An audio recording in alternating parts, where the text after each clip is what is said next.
नमस्कार, बहुत स्वागत है आप सभी का। आप देख रहे हैं आज की खबर और मैं हूं आपके साथ प्रगति ठाकुर। चलिए बुलेटिन की शुरुआत करेंगे, जहां यूपी विधानसभा में आज योगी सरकार अनुपूरक बजट पेश करेगी। बजट के जरिए राज्य में अवस्थापना विकास को और गति देने के साथ ही आंगनबाड़ी व आशा कार्यकर्ताओं, रसोइयों व ग्राम चौकीदारों का मानदेय भी बढ़ाने की तैयारी है। 25,000 करोड़ से अधिक आकार के अनुपूरक बजट में युवाओं के लिए युवा समग्र विकास योजना की घोषणा भी की जा सकती है।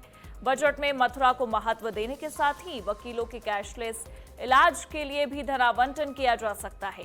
तो वहीं आज मानसून सत्र से पहले विधानसभा परिसर में सपा नेताओं ने जोरदार प्रदर्शन किया है, जहां तमाम मुद्दों को लेकर वो अड़े रहे, चाहे वो चढ़ावा चोरी का मुद्दा हो, शिक्षक भर्ती, परीक्षा का मुद्दा हो, तमाम चीजों को लेकर वो अड़े रहे और अपनी बातों को कहते नजर आए कि जब तक उनकी मांग सरकार नहीं मानेगी, सरकार जो करना चाहती है वो चीजें नहीं हो पाएंगी, कार्यवाही भी सही ढंग से नहीं चलने पाएगी।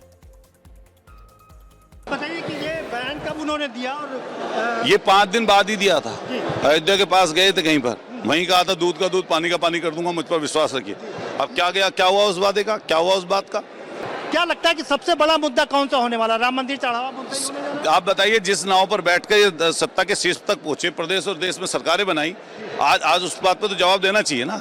मंदिर के जब पहले आधारशिला रखी गई तो ये उद्घाटन करने गए, प्राण प्रतिष्ठा हुई तो ये गए, ध्वजारोहण हुआ तो ये गए, ट्रस्ट को जो इंट्रोड्यूस कराया ऑन द फ्लोर लोकसभा में वो प्रधानमंत्री जी ने कराया, सबके नाम गिनाए।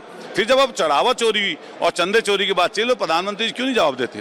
सरकार तो कह रही कि आपने चंदा दिया नहीं तो आपको चंदा चोरी से क्या लेना? तो इससे क्या मतलब है? मान लिया आपने नहीं दिया वो चंदा, तो क्या भगवान जी में आस्था नहीं है आपकी? क्या भगवान रामचंद्र जी का नहीं है मंदिर? मैंने खुद दिया है, मेरे घर पे आके लेके गए थे।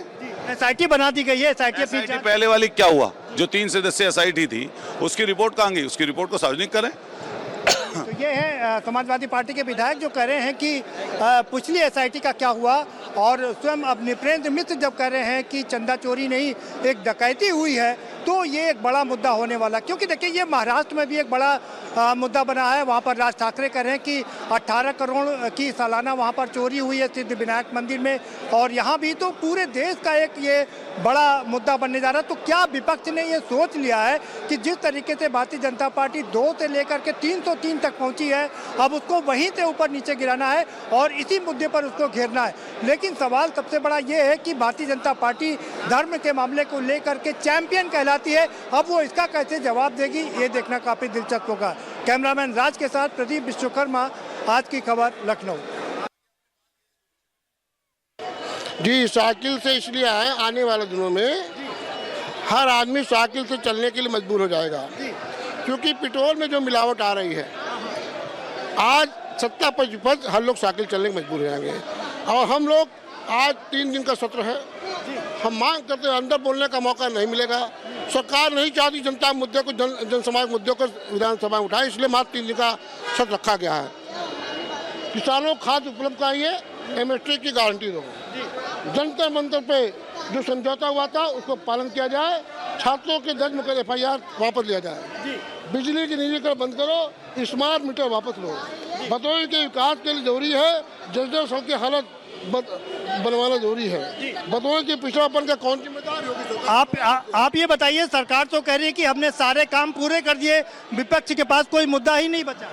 सरकार अगर सारे काम पूरे करती, हजारों लाखों की संख्या में, करोड़ों की संख्या में पूरे हिंदुस्तान में लोग सड़कों पे उतरे हुए, किसान, मजदूर, नौजवान, छात्र भ्रष्टाचार के खिलाफ। ये इस बात का सबूत है, किसी पार्टी द्वारा नहीं, छात्र आंदोलन, छात्रों, नौजवान जो सड़कों पर उतरे हैं, इस बात का प्रमाण है कि सरकार छात्र विरोधी, किसान विरोधी, मजदूर विरोधी और भ्रष्टाचार से डूबी सरकार है, इसको जानता है।